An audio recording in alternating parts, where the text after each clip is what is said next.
This video is about endoscopic third ventriculostomy or ETV.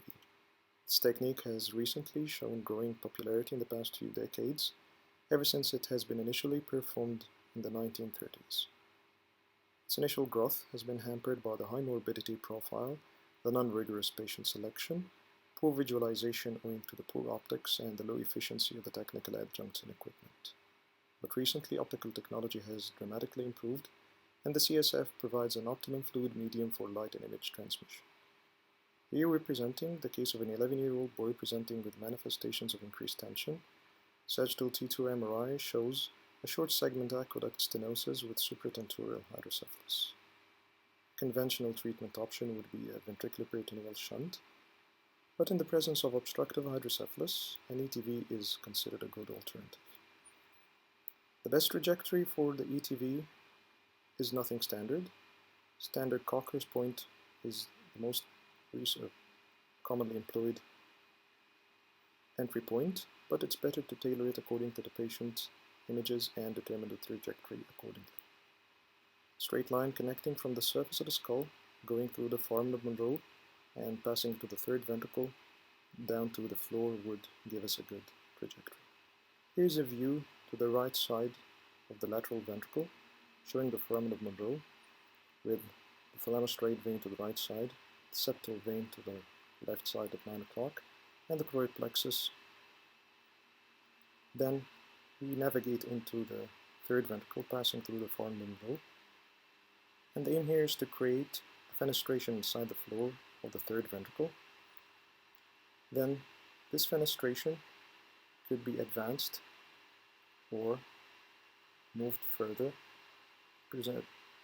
putting a deeper puncture into the Liliequist membrane.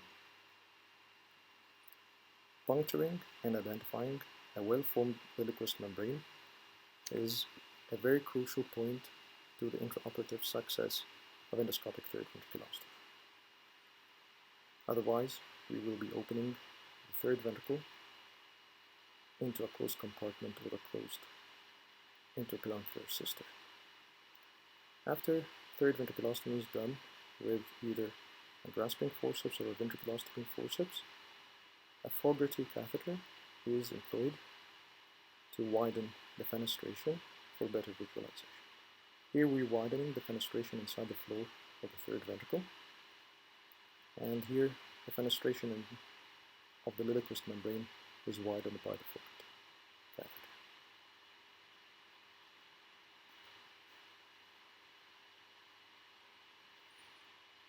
Deeper membranes into the prepontine cistern can be visualized, and these can be dealt with accordingly. They are usually in the form of thin arachnoid condensations that could be punctured and then also dissected with the balloon catheter as well. Employing scissors to widen the fenestrations in the membrane of the Liliequist and the deeper membranes in the prepontine cistern could be used in order to ensure more fenestration and more adequate fenestration. Presence of intraoperative pulsations is always a good sign for intraoperative success of an endoscopic third ventriculostomy.